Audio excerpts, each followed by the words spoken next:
welcome to Hank's Yarncast. My name is Casey. I'm the owner and operator of Hank's Yarn Parlour in Belfast. You're very welcome and thanks for joining me. Just here to talk about what I've been knitting on and also a little bit of shop news. Before I get started, I just want to apologize that I've been a little bit absent. It's been, I think, 6 weeks now since I've put a podcast up, and yeah, I'm really going to try moving forward to get these out on a little bit more of a regular basis. I'd really like to put one out at least once a month going forward, so that's what we're aiming for. So since I haven't spoken to you since before Christmas, or spoken at you, I suppose, I hope that you all had a very lovely holiday and a very happy new year to everyone. Let me see here. I should probably just start with a little bit of shop news. So there are a few new classes coming up. I'll just give you a quick rundown of what the class schedule is like for the next month or so. Let's see. First of all, next week, actually, starting next week, is our house sock class. So this is where you can kind of come and learn how to make a Aran weight sock, which gives you kind of all the foundation skills of how to build a sock, but in a heavier weight yarn that would be kind of suitable for wearing like slipper type socks around the house.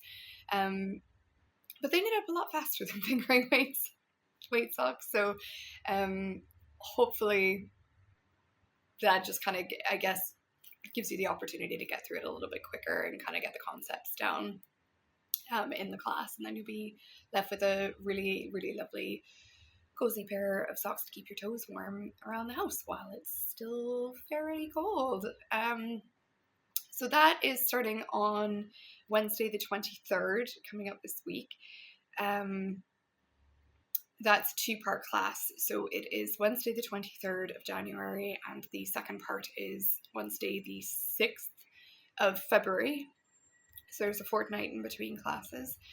The next one coming up after that, I am running a new workshop on fixing basic mistakes, and so that'll kind of cover everything, how to fix drop stitches, how to tink your work, how to put in a lifeline and frog it, how to kind of drop down, ladder down stitches, fix a mistake, and then ladder back up. So if you've got something wrong several rows down, you can potentially fix it, most likely fix it, without having to frog back a whole bunch of your work. That is on the 12th of February. After that, there is a stranded knitting class, and that is a hot water bottle cover that we work on that. So just a simple project to get you started. If you've never tried color work before and would like to learn, it's a really simple project, and I guide you through every step, right cast on, and all the tips and tricks that you need to manage working with two strands of yarn at once to create colored motifs. And then finally, at the moment, there will be more, but finally what's the last one that I have scheduled at the moment is it's called Perfectly Paired, and it's for knitting cast-offs and bind-offs that match. So when I say match, I mean in terms of how they look. So that if you are casting on something like a cowl, for example, and then you're going to bind it off, that the kind of the top and the bottom, like both edges of that project, are going to look identical. And that they will also have similar properties in terms of stretchiness or structure and that sort of thing. That class is on the 26th of February. So that, I think, is all kind of the major shop news that I have to talk about. So we can get right into the knitting bit, I suppose. I'll start with what I am wearing. This is the Cargill Sweater by the Crayabea, one of my absolute favorites. This was such a delight to knit, and it's such a delight to wear as well. I've knit mine in Holstgarn's Noble and Titicaca held together. Now, that did actually make for a slightly finer fabric. They're a little bit lighter weight than what the pattern calls for, for the gauge that the pattern calls for. I knew I wanted to use this yarn, and I swatched a couple times for it, but I just couldn't quite get the fullness out of this. Like, it's a really light fingering plus the Titicaca, which is an alpaca lace weight, but it's not a brushed alpaca, so it's not going to kind of have the same halo or fill in the same gaps, if you will, that like a brushed Surrey alpaca would have. But I absolutely adored the color, and I loved how the stitch definition was coming up. So I ended up doing a couple of swatches, going with the one that I like the fabric on the best, and just doing a little bit of math to work out what size I should actually choose. And very happily, the math worked out fairly straightforward. I just ended up going a size larger than I normally would because my gauge was smaller. So it just went up a size to compensate for that. Yeah, love it when the math works out like that. It was very, very happy. So it came out absolutely beautifully.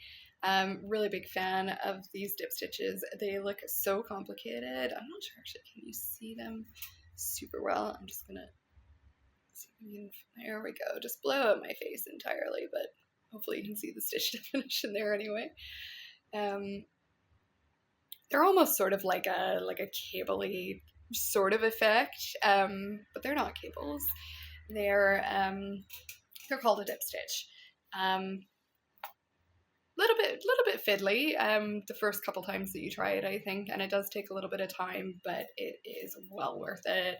It just creates such a nice texture, and it's also, I find, fairly warm for, especially because I use such a lightweight yarn, but I just find that extra texture seems to just be trapping lots of air in there, so it's keeping me nice and cozy, which I always love.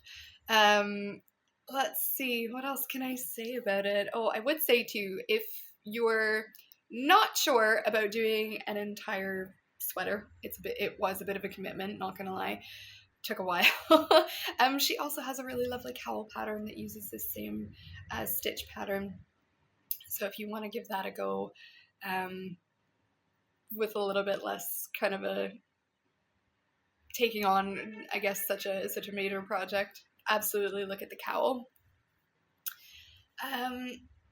I'm afraid that I don't have any new finished objects to share with you guys, even though it's been so long. I actually have not been knitting an awful lot. I'm sorry to say. Things have just been a bit hectic, honestly. Between work at the shop, I've had a lot of things going on there, prepping for things like Boxing Day and that sort of thing. And I've also just been kind of going through a little bit of personal turmoil. I know that sounds so much worse than it is, but I've just had a lot on my plate lately. So I had been hoping to get a new project on my needles over the Christmas break and just really kind of chill out and spend most of that knitting. And before I went on break, I didn't really kind of have myself set up with a project, and I decided that I would go stash diving and see what I had available and what kind of projects I could turn that stash into.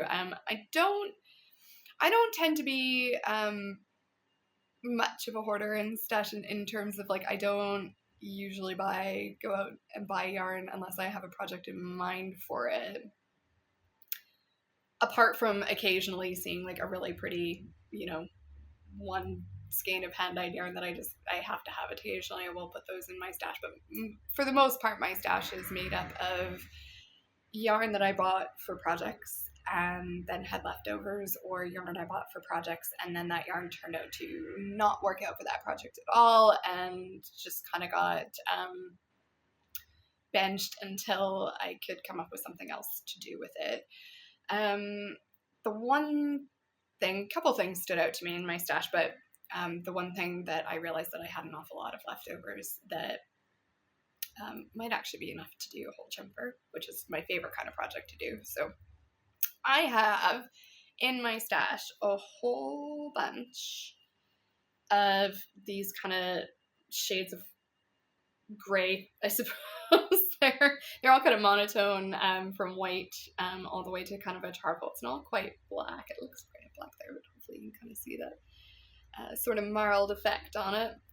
So these are left over from two jumpers, Jennifer Steingast patterns that I had knitted previously, and that I'm pretty sure I showed in the second or third episode of this podcast. So that would be Tree Light and Drama, and they're both monochrome. They both use the same palette. So I've got leftovers from both.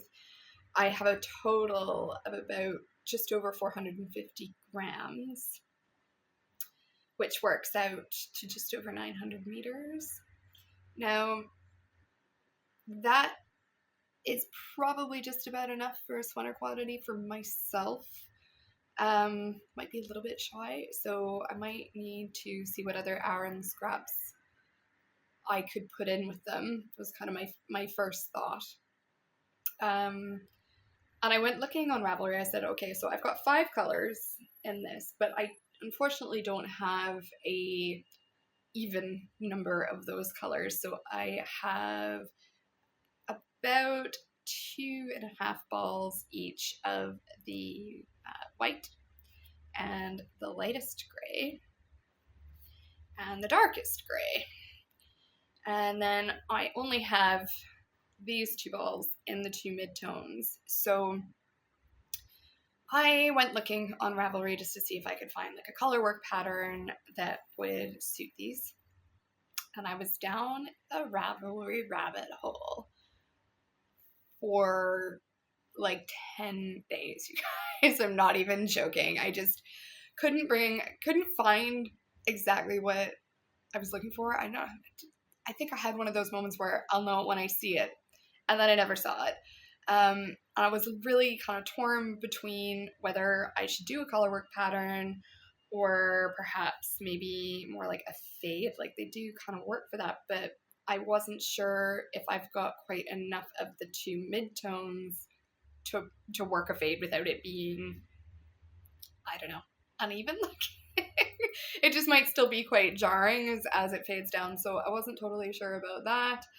And the more I thought about it, the more I started leaning towards maybe doing actually like a poncho or a Swoncho instead. I think this yarn would lend itself really well to that. It is really, really warm, and I thought it would be excellent to just have like a sort of like looser garment that I could throw over whatever I was wearing at home or in the shop, because it can be quite cool in here in the wintertime, and it would just be nice to throw an extra layer on if you needed it.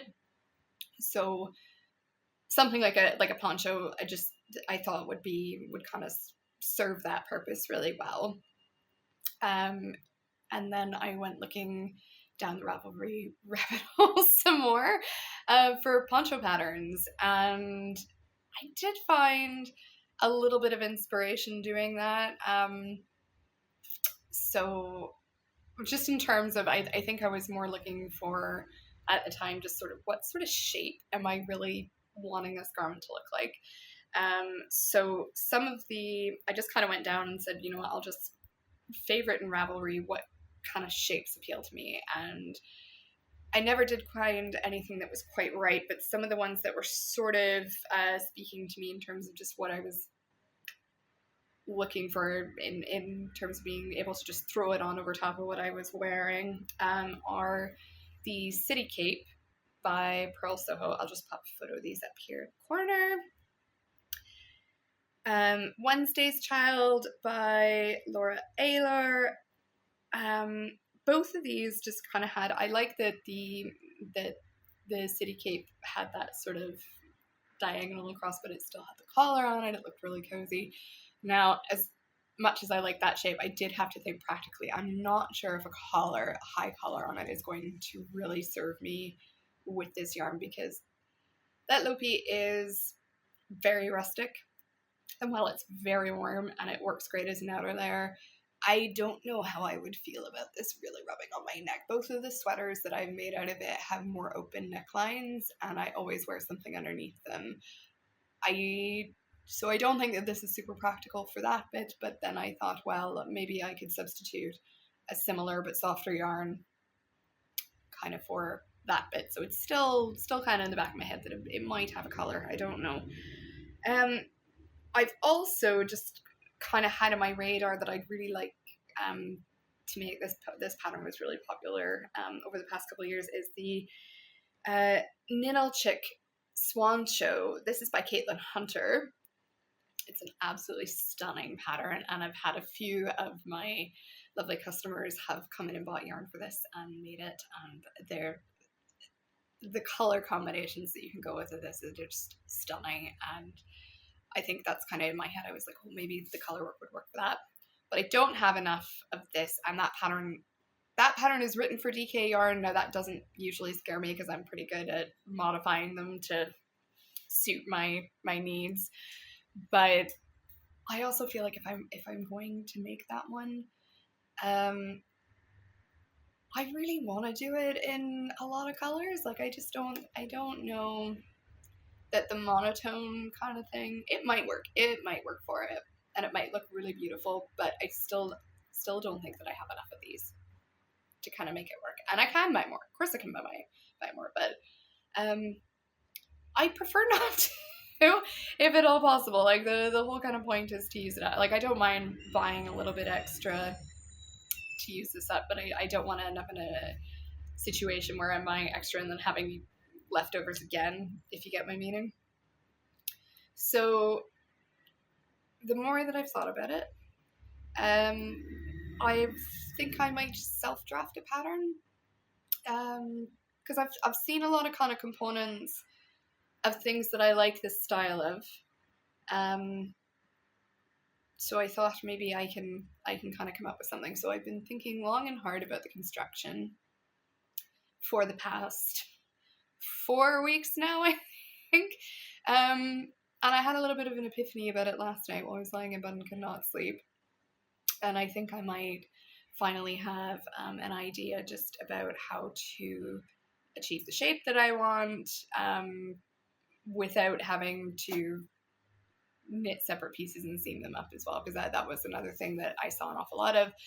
You can make really, really simple ponchos with rectangles and seaming them together, and it's simple, it's straightforward, but I would still prefer to just knit it in one piece. And I kind of also would prefer to have I think at least a little bit of body shaping, so that it sits a little bit more flattering on the body, because one thing about this yarn is that it is not particularly drapey. So in something like a Swoncho where it is just kind of meant to hang off you, I think it might need a little bit of help with yarn as sturdy as this. So long story short on that one, have not cast anything on for it, but I do have some pretty solid ideas in my head now. I've jotted down some notes from what I was thinking about last night, and I am going to self-draft a pattern for this. So I might be putting out a test call. Probably won't be anytime soon, or probably be a month or two down the road, but I might be looking for test calls for a Swoncho, Poncho. Who knows, by the end it might turn into a sweater. But hopefully not. Hopefully we'll stick with Poncho. And I'm not sure yet whether I still haven't quite decided whether I want to do something color work, or if I want to do a fade. I'm kind of a little bit on the fence whether I want to focus more on the shape and the texture of the yarn. I might even do some textured stitches, or if I want to stick with color work. Not really sure. Kind of at a bit of an impasse with that one, but I think maybe once I've kind of got the shape down that I want, that might be the first step in kind of figuring that out, whether or not the color work is going to enhance that or not. So that has been my journey of not ending up actually casting on a holiday project, just because I spent most of the time doing research instead of knitting. And whilst I was in my stash, I did come across some other things that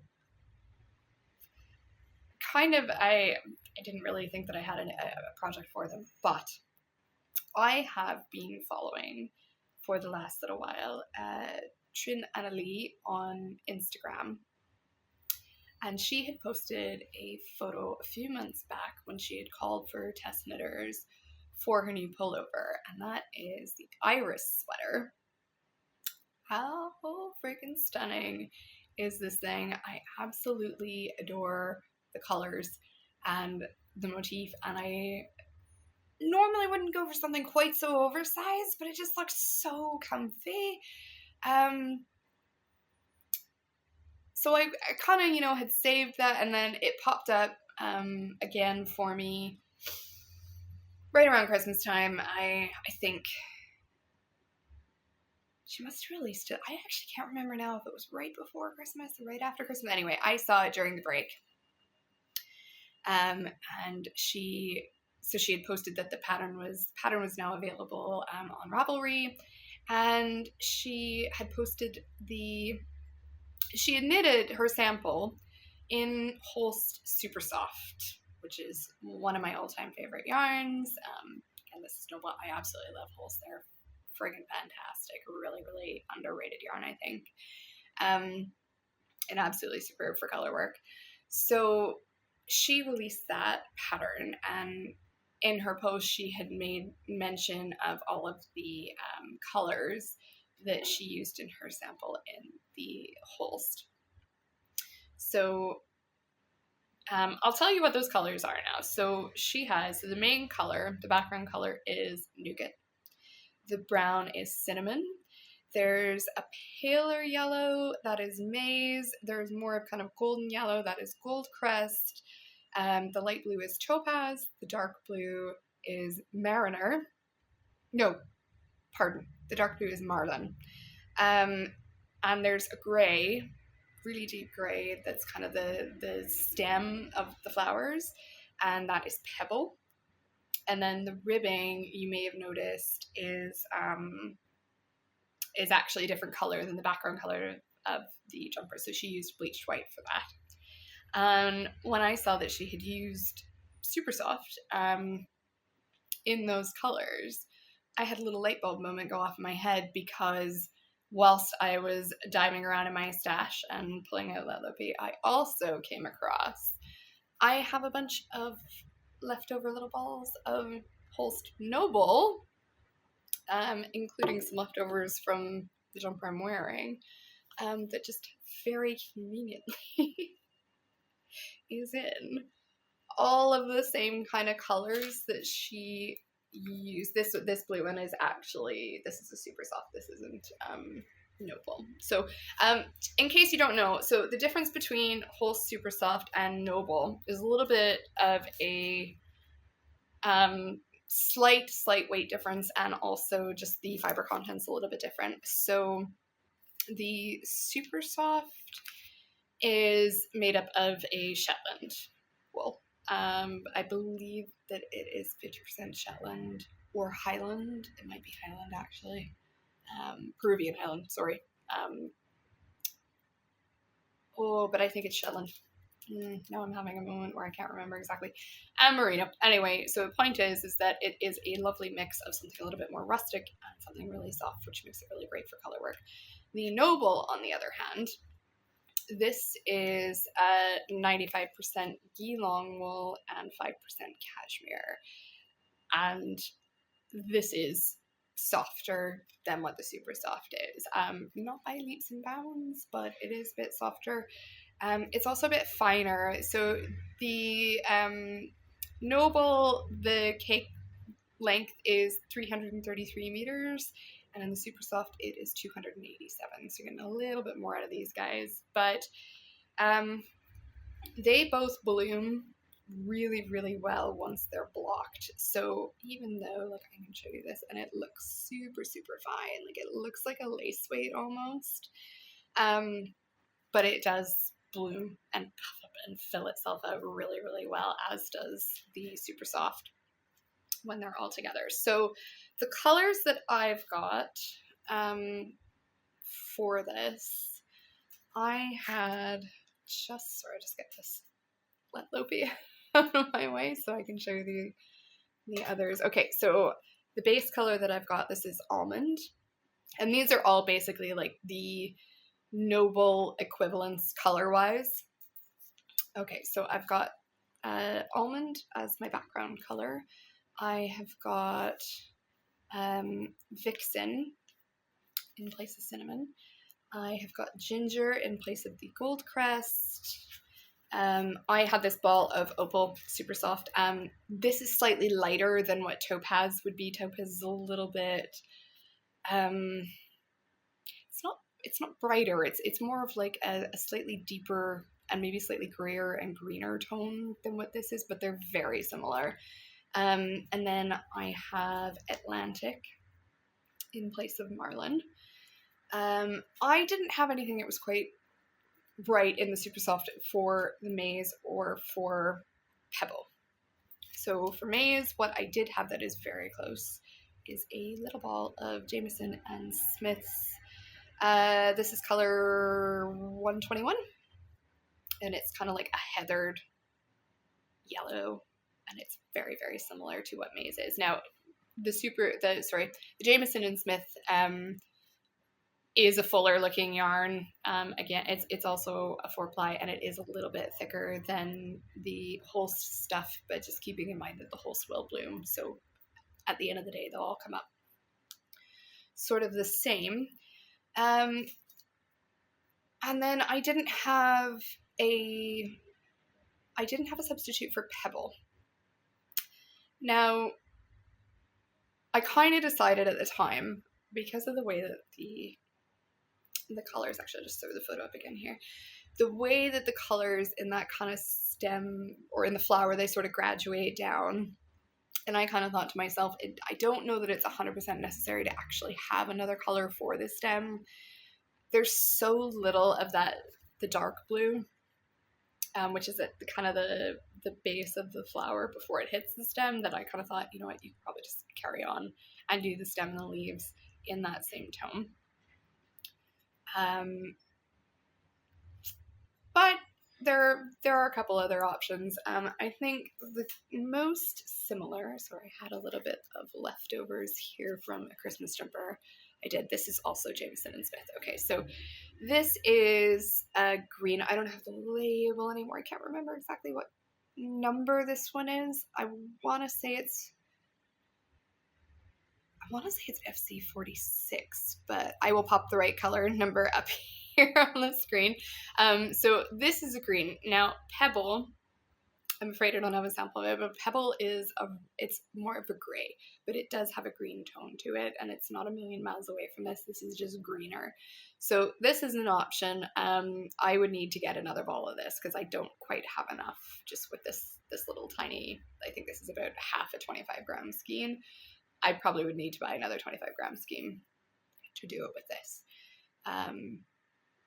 I also had a little bit leftover.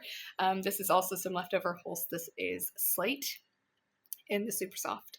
That color would probably work as well, but again, I don't have enough of it, and my brain is kind of thinking, well, if I don't have enough of either of these, then I should probably just buy the ball of Pebble, right? But again, I'd kind of prefer not to, and so I kind of put it on the back burner. I knew that I had options, and that color wasn't until fairly on down the chart. I had loads of time to cast it on and think about the color. So actually, I'll show you what I have cast on. Okay. So this is the start. So this has, it starts off, it's a really interesting kind of construction, and I want to point out, so you kind of are starting off by casting on two shoulders separately, working some short rows, then they come together to form the yoke after that, and the reason for that is well, I don't know if it's the only reason, but it is certainly an opportunity to get this lovely, the cast on that she calls for. If I can get this to focus, gives you this really lovely, like, braided looking ridge that kind of goes over the slope of the shoulders. There's a good photo that she has of it here from the from the pattern listing. I did have a little bit of turmoil with that cast on, not because it's particularly difficult, but because I can't count. So I had it all cast on. Oh, actually, I should mention too that I chose another yarn because in my stash, so almond main color. Unfortunately, I do not have quite enough of this. I'm definitely going to be playing yarn chicken. So to supplement, I also had in the stash this ball of Issager's Maryland, and they're almost identical. Okay, they're almost the same color. Normally, I'd be a bit hesitant to mix two things that are almost the same because then they just kind of come off looking like they're from the wrong dyelet or something like that, that they're just not, it doesn't look intentional, and sometimes it can make part of your jumper look grubby. But because these are kind of done in those bands, I thought I could kind of get away with it. If the bottom bands, what I actually did when I cast on, so the very top band before the color work starts, that little kind of shoulder shaping section, I did in the e-sucker, and I'm hoping that might be just enough. So I'm missing about 100 meters in the almond, and I don't think that I've used anywhere near that for the top short row shaping. But if push comes to shove and I need to do the very bottom band of this, or even the bottom of the sleeve cuffs and the Easter, like, they're not going to be butted right up against each other, so I don't think that you would really notice unless you were really looking. So I'm happy enough to kind of give that a whirl. I am going to use this also, so I actually have this plus another half ball, which should be enough to finish the collar and the cuffs and the hem, which Ninilchik uses the bleached white for. Now back to what color are we going to pick for the stem. So I've actually got far enough finally after my counting mishap with the cast. I've actually been knitting on this for about 3 weeks now, and I've gotten this far because I didn't pay attention to the cast on. I miscounted on one of the shoulders. I had about 6 extra stitches. Couldn't figure out when I was doing the setup rounds for the color work why it wasn't adding up, and yeah, I just figured out that I'd cast on too many for one of the shoulders, so I had to start again. But we're back. We're back here now, and I kind of worked the first bit of the color work all the way down to where that next color would be starting, so I kind of have to make a decision on it. I'm putting off making that decision by I started the collar. So this jumper actually has, so it has a little bit of a steek in the front neckline, and also at the at the sleeve, at the armhole. There's a steek there. So you'll open that up at the end and pick up your sleeves there. But that just allowed for that sort of rounder shaping at the neckline. So when you're starting off the color work chart, the first chart that you're working kind of incorporates that shaping. And once you get kind of about this far, she recommends that you cut open the steek. That's really more to accommodate that knitting the rest of your yoke and the rest of your body is just a little bit less awkward on the needles. But since I had cut it open and kind of got to that point, I just thought, well, I had just enough rows. I think I had three rows of the chart carrying on that's all curling up here. But it was just enough for me to actually pick up the neckband. So I just thought, I'm going to put off my decision about the stem color, and I'll pick up the neckband and work that. This has a really, really lovely double collar on it, just like this one. As you guys know, if you've been watching this podcast at all, I am absolutely in love with double collars. Like, nothing brings me more warm, fuzzy feeling than a double neck collar, so love it. I'm thinking I'm going to make this one fairly long as well. Like, I read the pattern. Actually, do you know what? I'm going to double check it again. I did have it up here on my phone. When I started, I'm sure that I read that she recommends that your neckband be 420. Yeah, I have read this wrong. I don't know why. I had in my head, so it's a knit 2 purl 2 ribbing, and I could have sworn that I read this as 4 centimeters and then folded, and I'm like, there's no way. Like, it's definitely deeper than that in the photo. Yeah, it says 8 centimeters. This is why I'm so pattern challenged. I can't count, I can't read. But we'll get there in the end, I suppose. So anyway, I'm gonna carry on. I've got about 4.5 centimeters so far, so I'm about halfway there on the neckband before I have to carry on with my color work. So there is one other color in the running for the stem, and this didn't occur to me until I had actually downloaded the pattern and I printed off the chart. Now, I'm not going to share the whole chart with you, but the way that this printed out, show you the steek chart here. So this is the color that we're talking about. This is where it is and where it falls in the chart. So we've got our 2 blues, then our gray, and then we're back to the brown color. And this actually printed out, and also like the PDF on my phone and on my computer screen, it actually comes up like more of a purpley gray, even though Pebble is kind of a green gray. And it just got me thinking about, oh, maybe purple, because I happen to have, leftover from a jumper I made for my sister, is this really lovely, super soft, also by Holst. This looks really dark. Okay, prepare for my face to blow out again while I try to get this color to show up. So it's not working, but it's a really lovely deep color, a really lovely deep purple. It's called Elderberry. And yeah, obviously this is a bit of a departure from the gray-green kind of vibe. And I think that was just, but I still think actually, in terms of kind of how those colors sort of start blending together, that actually going from this deep blue into this brown, that wouldn't be a bad choice. And yeah, I've been mulling this over for a day or two, thinking about it. I think I might just go for it. I think I might just go for it. Do, kind of finish one whole block of the motif and see how it actually looks in that color, knit it up with the other colors.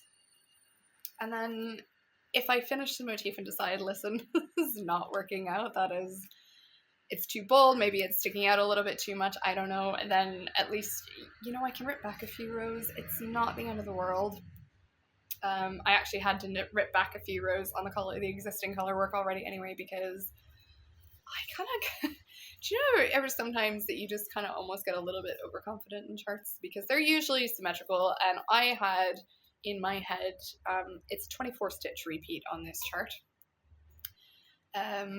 But I, for some reason, decided that it was a 12 stitch repeat. So I had gone around, when I got to the light blue section, I had gone around and done kind of the 12 section repeat every time instead of the full 24, and they are actually the second part of that 24 stitch repeat. They're not identical, they are different, and I didn't realize that until I got about 3 or 4 rows in and went, it's not where it's supposed to line up. So we had to take that back as well. It was just, I'm obviously just not focusing very well, but hopefully that'll be kind of the end of those mishaps, and I will pay a little bit more attention to my jumper. So actually I'll show you the back, so there's a bit more of the color work kind of section going on back there at the moment.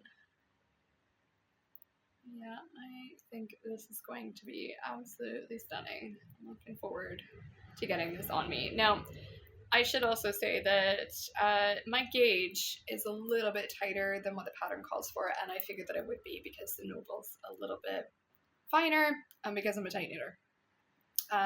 So I did do a swatch. I did not do the swatch in the color work. I probably should have. It's not really the most accurate way to do things, but I do kind of know from experience that usually if I go up a needle size when I'm doing the color work, that it's more than fine. So at the end of the day, and I kind of have like steam blocked this a little bit. So the pattern calls for 28.5 stitches per 4 inches is the gauge in the color work. And mine is coming out at about 29 and a half, 30. Now, I'm actually totally fine with that because this sweater is so oversized that there's so much positive ease built into it already that it is still going to fit me, and it's still going to be loose. It's still going to end up having about 6 inches of positive ease rather than 8. That's kind of how the math worked out for me. I'm perfectly fine with that. If it's just a little bit less baggy, that's what I have kind of enough yarn for. At the end of the day, I'm still going to get a jumper out of it with this beautiful motif, so I'm not too worried about it coming out a bit tighter. So yeah, that is what has been taking up pretty much all of my actual knitting time for the last couple of weeks, once I finally got something cast on. So yeah, that's everything that I've got for you guys right now. Kind of a short episode, but as I say, I am looking forward to getting these out to you on a little bit more of a regular basis. So hopefully next time I will have some more progress on that to share with you. I kind of thought maybe I would talk a little bit at the end here just about a couple of goals that I have for myself. Seeing that it's the new year, I don't normally set resolutions. In fact, I rarely do. If I set personal resolutions, I normally do so on my birthday, which is in February, because the idea of setting a resolution for a brand new year right after Christmas and after all of that overwhelm is just a little bit too much for me. Like, I just want January to come back down to earth. So rather than setting New Year's resolutions, I actually set them more as a birthday resolution. So what am I going to do in my 37th year? That's what's coming up, 37. So, but in any case, while I was digging through the stash and thinking about it and thinking about what I wanted to do with those things, I just thought a little bit about where I want to go with my knitting this year. And I definitely want to be drafting more patterns, so I have decided I've got a goal to publish 5 more patterns by the end of the year. I will absolutely need help with testers for that, so if that's kind of your bag, please do keep an eye out for that. I have no idea what those projects are going to be right now. I know one of them is probably going to be a poncho. I don't know what the other ones are going to be at all just yet, but I'll keep you posted on that. Another thing that I thought I wanted to do just with my own projects, I have a few finished items, that mostly garments, that I don't wear as regularly as I thought I would because they're not quite perfect. So there's either something's a little bit wrong with the fit. Like, for example, I've already done a little bit of surgery on my cherry puff sweater. If you've seen that in the past couple of videos, I lengthened the sleeves on it. It was short sleeve, and I decided, no, short sleeve isn't working for this. So I went back and knit some longer sleeves on it. That had been languishing in my wardrobe for about 4 years before that got done. So I've just kind of decided I have a few more finished objects in my wardrobe that maybe just aren't quite perfect. Maybe the cast on or bind off edges are too tight. There's definitely a few. When I first learned how to do a tubular bind off, they came out really pretty, but they don't have a lot of stretch in them because I was pulling the yarn too tight when I was sewing. So things like that I could go back. A little bit of a pain in the bum that I've just been putting off, but I know that I would wear that garment if I fix those errors. So it's my goal, I suppose, to fix as many of those errors and actually wear these garments by the end of the year as possible. I really do have to go through and like make a proper list. There's a few things that I want to add pockets to as well that I've been putting off. Not because it's challenging or difficult, but just because I don't know. It's just not as it's not as fun as casting on a new project, right? So that's where we tend to go with those things. So hopefully I might just set myself the task, just as a little personal goal, is that next time I do this podcast that I will have a repaired or tweaked object to show you. And that's more just to keep me accountable for sticking to my goals. So we'll see how that goes. But anyway, I hope you have enjoyed your time with me here today. And thank you so much for watching. You can find me on Instagram and Facebook and Ravelry at Hank's Yarn Parlor. You can also visit our website if you're looking for yarn or if you want to get more information on the events and bookings for those. So that is hanksyarnparlor.com. And if you have had a nice time with me here today, please remember to hit the like and subscribe button here. It's a brand new channel, and any time that you hit like or subscribe or comment, it really helps just to kind of get me in front of other people. So I would really appreciate that. And thank you so much. I will talk to you next time.